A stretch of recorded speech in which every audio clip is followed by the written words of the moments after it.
AC circuit with pure inductance, शुद्ध प्रेरकत्व युक्त परिपथ। सर्किट में एक एसी सोर्स जिसका EMF E equal to E naught sine omega t है को दर्शाया गया है। यहाँ E equal to E naught sine omega t instantaneous volume है। परिपथ में एक एसी सोर्स लगा है जिसका इंस्टेंटेनियस ईएमएफ जो है वो E equal to E naught sine omega t है। ओमेगा एंगुलर वेलोसिटी है। L जो है वो एक कॉयल जिसका सेल्फ इंडक्टेंस है और यह प्योर सेल्फ इंडक्टेंस है कॉयल का। अप्लाइड वोल्टेज जो है किसी समय E equal to E naught sine omega t है। यहाँ इसे E को ई नोट ई की power iota omega t imaginary part के रूप में भी लिखा जा सकता है। इस ईएमएफ के कारण जो कॉयल है उस पे जो इंड्यूस्ड ईएमएफ होगा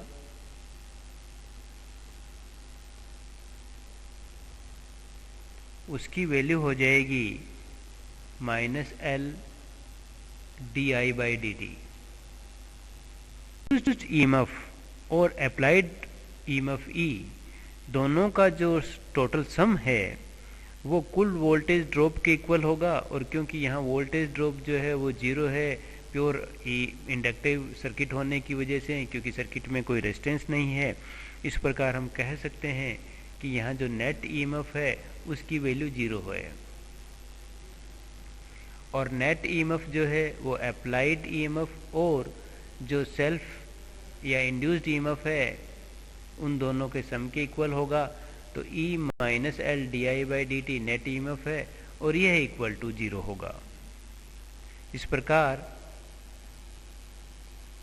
L D I by D T equal to E और D I by D T equal to E by L और D I equal to E by L D T.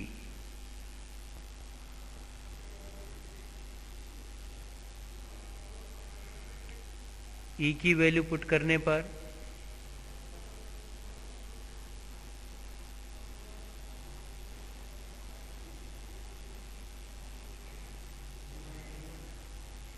और D I equal to E naught by L ई की power iota omega T D T, इसको integrate करें तो integration से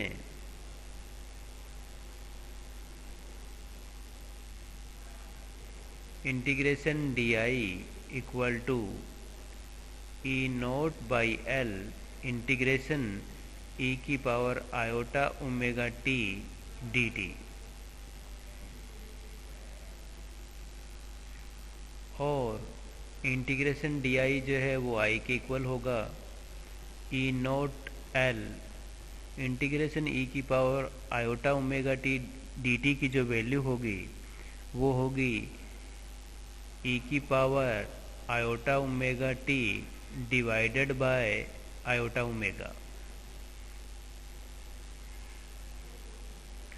और ई naught divided by iota omega L ई की power iota omega T. यह जो समीकरण है सर्किट में किसी समय करंट की वैल्यू को, इंस्टेंटेनियस करंट की वैल्यू को रिप्रेजेंट करती है।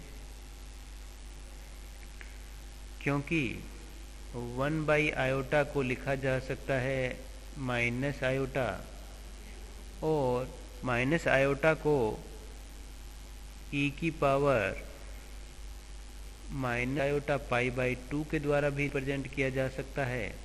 तो जिससे जो अब I की वैल्यू मिलेगी वो हो जाएगी I equal to E naught divided by omega L into 1 by iota की जगह लिखा जा सकता है E की power minus iota pi by 2 into E की power iota omega t equal to E naught divided by omega L into E की power iota omega t minus pi by 2, क्योंकि E इक्वल टू था E naught ई की power iota omega t, और I की value मिलती है pure L circuit में E naught by omega L ई की power iota omega t minus pi by 2। यदि इनमें फेज वेक्टर की बात करें इन दोनों में, तो यहाँ पर E के अंदर जो है वो आयोटा ओमेगा टी है, जबकि I की जो वैल्यू है उसमें है iota omega t minus pi by 2। इस प्रकार इन दोनों इक्वेशन से यह पता चलता है कि जो करंट I है उसका जो फेस वेक्टर है वो ईएमएफ E के फेस वेक्टर से पाई बाई 2 कोण से पीछे रहता है, या ये कह सकते हैं वोल्टेज E जो है वो करंट I से पाई बाई 2 कोण से आगे रहती है।